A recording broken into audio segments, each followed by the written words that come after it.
नमस्कार, welcome to Isha's kitchen diaries.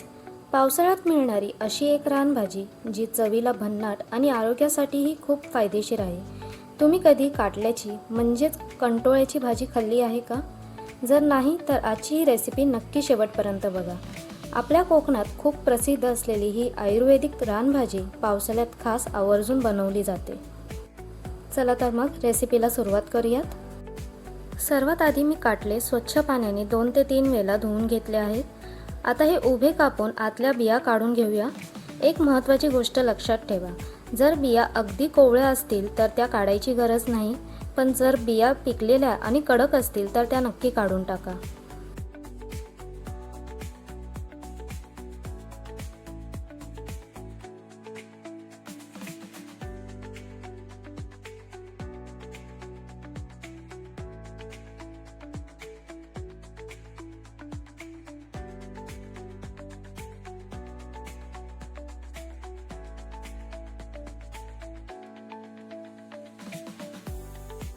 आता सर्व काटले उभे चिरून तयार करून घेतले आहेत। आता गॅसवर एक पॅन ठेवूया, त्यामध्ये 2 चमचे तेल घालूया।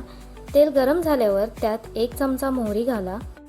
मोहरी छान तडतडली की चिमूटभर हिंग घाला। यानंतर 7 ते 8 कढीपत्त्याची पाने, 3 बारीक चिरलेल्या लसूण पाकळ्या आणि 3 बारीक चिरलेल्या हिरव्या मिरच्या घालून छान परतून घेऊया। तुम्हाला फोडणीत लसूण आवडत नसेल तर ते सहज स्किप करू शकता। आता त्यात 1 बारीक चिरलेला कांदा घालूया आणि कांदा छान मऊ होईपर्यंत परतून घेऊया।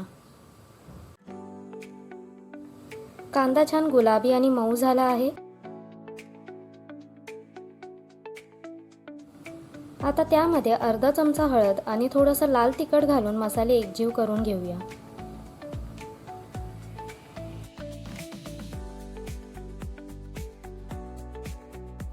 यानंतर आपण चिरलेले काटलं घालूया।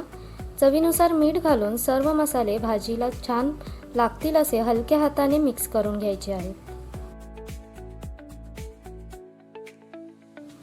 आता अगदी थोडंसं पाणी घालूया, म्हणजे भाजी पॅनला चिकटणार नाही। झाकण ठेवून ही भाजी 7 ते 8 मिनिटे वाफेवर शिजू द्या।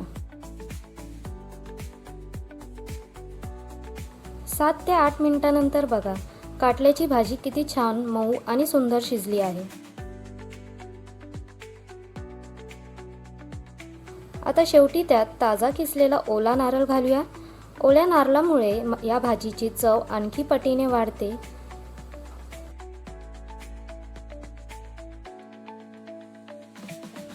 आपली गुणकारी आयुर्वेदिक आणि पावसाळ्यात खास खाल्ली जाणारी काटल्याची म्हणजेच कंटोळ्याची भाजी सर्व करण्यासाठी तयार आहे। आता ही भाजी एका प्लेटमध्ये काढूया।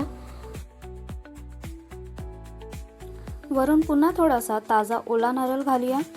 गरमागरम भाकरी, ज्वारीची भाकरी किंवा वरण भातासोबत ही भाजी अप्रतिम लागते।